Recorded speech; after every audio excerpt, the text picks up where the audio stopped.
Um, Good afternoon, good evening, good morning, depending on what part of the world you're in. Once again, I'm the Hoodie Van Man.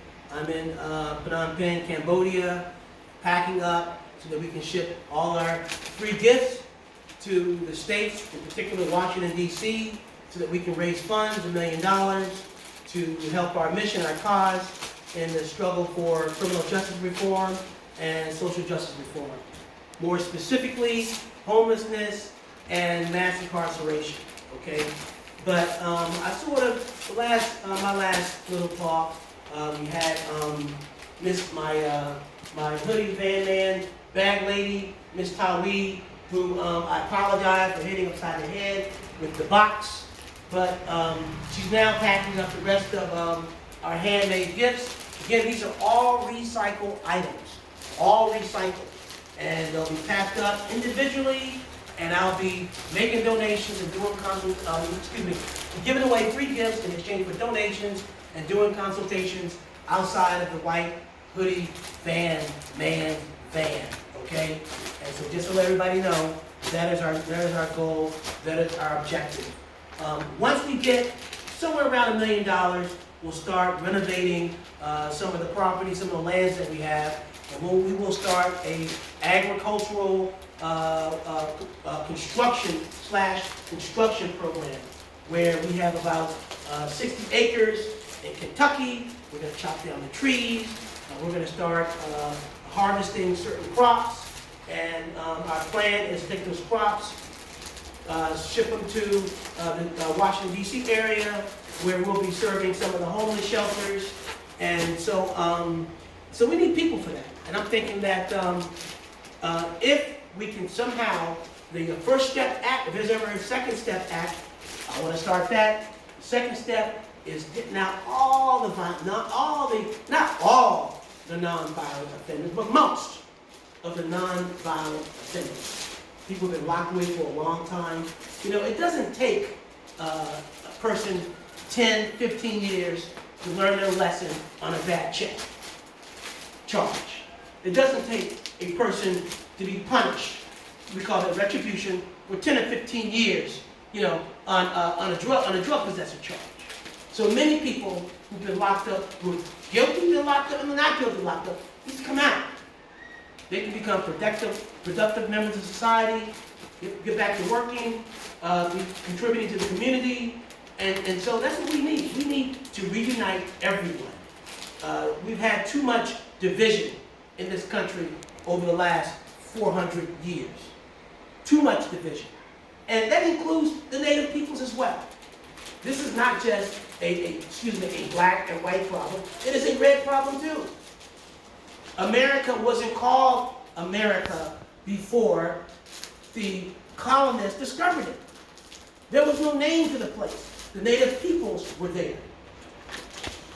America was given the name America by European.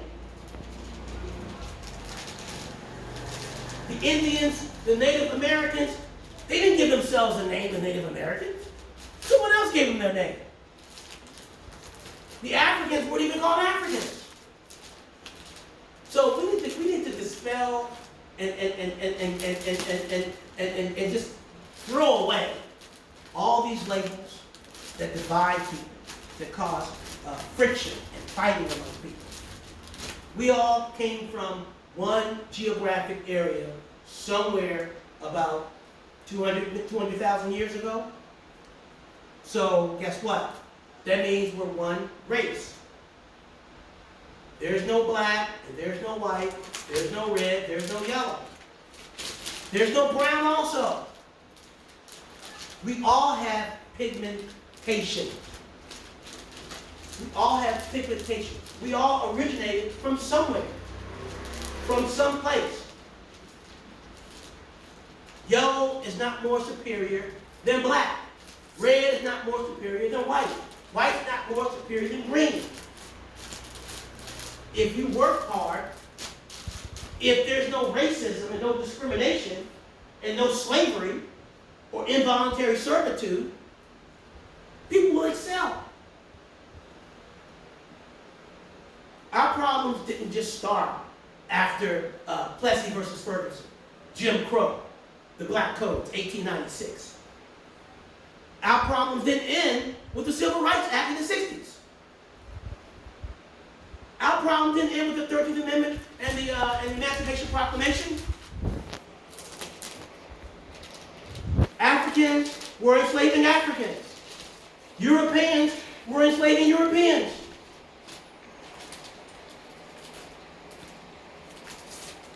With the discovery of the 13 colonies, which is in particular Virginia,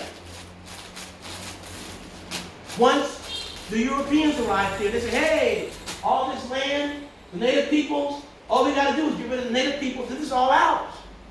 Everyone came from Britain, from Spain, France, China, Africa by force. And we built up, which is the United States. The British people colonized the 13 colonies, the new American colonists. The Americans did not want to be colonized. They didn't want to be taxed. They loved slavery. They decided they were going to fight the British. The French helped. Boom. You get the American Revolution. 1776.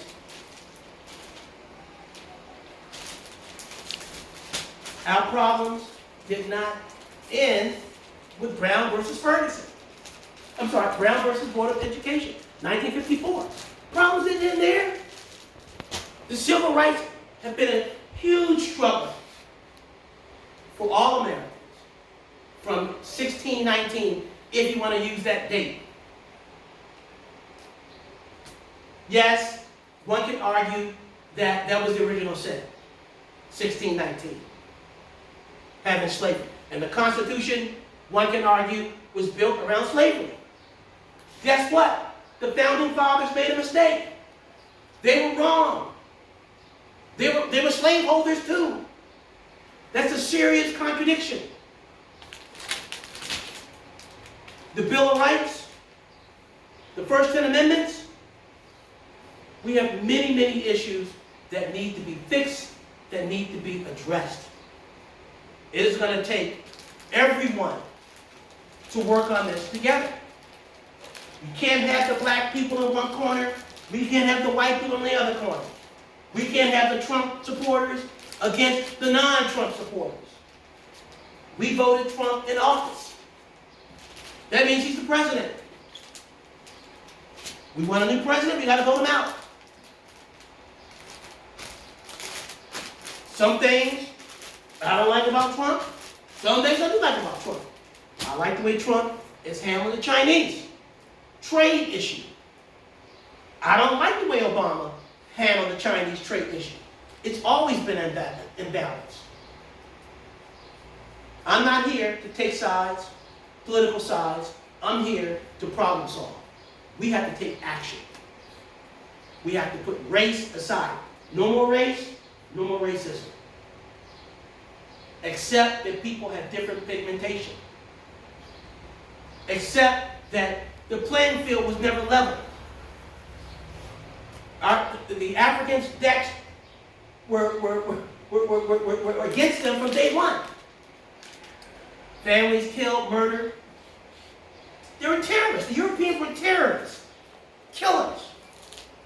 Everything bad. Forcing people to come here, beating them, killing them, taking with their families. Free labor. Slavery was free labor. It replaced involuntary servitude. One can argue that, guess what? Slavery still exists in the world. Many forms of slavery. Economic slavery. Okay? Some actual forms of slavery where people still own each other.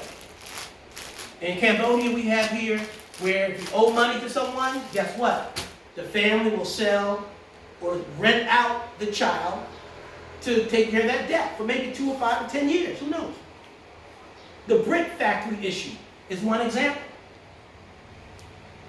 So slavery in many forms still exists in all parts of the world.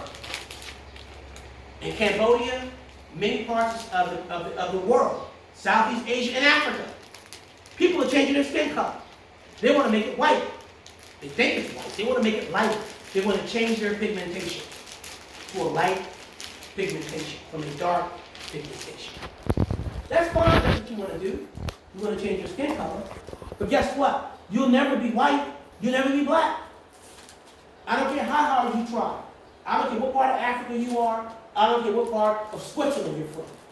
You will never be white color, and someone else will never be black color. We have to stop race differences, stop racism, hopefully stop illegal discrimination. Okay? We all know about discrimination, slavery, destruction. Our mission is to create awareness. Not only through creating awareness will we bring about change, but we have to take action. The Hoodie Van Man will be taking action. We're going to start challenging legislation. We need to challenge the Constitution. We need to change some parts of the Constitution. Maybe even the 13th Amendment, which is part of the problem for mass incarceration. The 13th Amendment says, guess what? Slavery is illegal, but if you're locked up because you committed a crime, then guess what? You can be a slave. The laws passed after the Civil War Reconstruction laws were all decked against the freedmen, the new free Africans. They had nowhere to go. They had nowhere to live. You had convict leasing. You had all sorts of stuff that was happening. Changes have to be made, but we cannot go about it fighting each other. Some form of reparations, not monetary. It's too difficult to calculate. We have to do something. Affirmative action programs, I don't know. Something has to be done. African Americans didn't bring the drugs into this country. We didn't bring the guns. Second Amendment, right? Right to bear arms. Basically, what that's saying, hey, every American citizen has the right to arm himself with a gun to defend the country. Guess what? The Founding Fathers, right? The Founding Fathers, Madison, Jefferson, the rest of them, they decided that was, after the First Amendment, free speech, Second Amendment regarding right to bear arms, was important. Of course it was important back then, because they were afraid they were fighting with the British. They were fighting with the Indians. Excuse me, Native peoples. So the right to bear arms, guns, does it really apply right now? Not really. Yes, we have police brutality issues.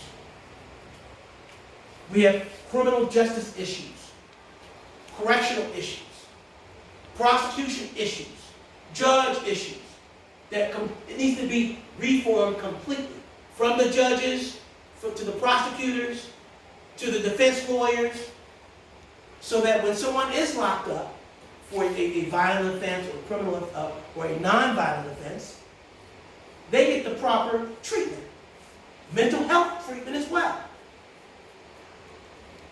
It should be correctional treatment, not punishment. We got about 2 million people in our jails and federal system, prisons. We incarcerate 5% of the world population. So, was it 20%? 20%, excuse me, 20%.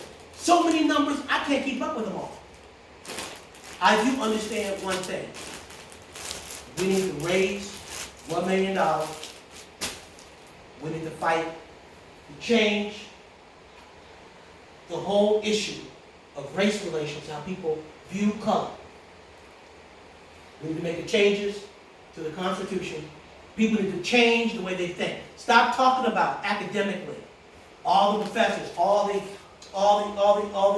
experts on Black history, Black American history, African American history, white and black people, everyone. Stop using the word black and white. You're just adding fuel to the fire. We are all one race, Homo sapiens, from different origin where we were born. Our great-great-grandfathers may have come from Africa, may have come from Spain, may have come from Egypt, may have come from China. Mongoloid, Caucasoid, Negroid. We don't need that. It's not important to define ourselves based on color. Some are more dark-skinned than other people. Some are more light-skinned than other people. No one is white or black. I can't pound that to the ground. I want to keep emphasizing that. And that's part of our campaign with the van. We're going to have a van, we're going to be talking to people, we're going to be doing consultations, counseling, referrals, giving away free gifts. We need sponsors, we need volunteers, we need donors. Dream catchers, everything we have here is handmade. Everything. I will do my part. From the 7.3 billion people on this earth, the Hoodie Van Man will do his part. To his legacy, my legacy, will be trying to help alleviate race and racism. Once we do that, changes will happen across the board, criminal justice and also social justice. Now, I have personal reasons for wanting to make these changes. That aside, I will do my part. 7.3 billion people on the earth, I will do my part. I'm counting on 330 million Americans to help me and help contribute to our cause and help alleviate some of the problems that we have in our society so that we can become a real United States of America. Real United. We are a divided States of America right now. We're divided. We're not united, we're divided. So I'm going to conclude by saying my number is 301-532-7717. Email address, hoodievanman@gmail.com. hoodievanman@gmail.com. You can call me, you can email me. We'll be setting up a website. We'll be setting up, we'll be sending our videos to YouTube and Facebook and all the other places that we can on the internet. We'll be driving in neighborhoods, cities, communities. We'll be having meetings, doing workshops. We'll be setting up booths, talking about the issue, not only trying to bring awareness, but trying to bring change. Thank you very much from Cambodia. The date is September 18th, 2019. See you in about 2 weeks.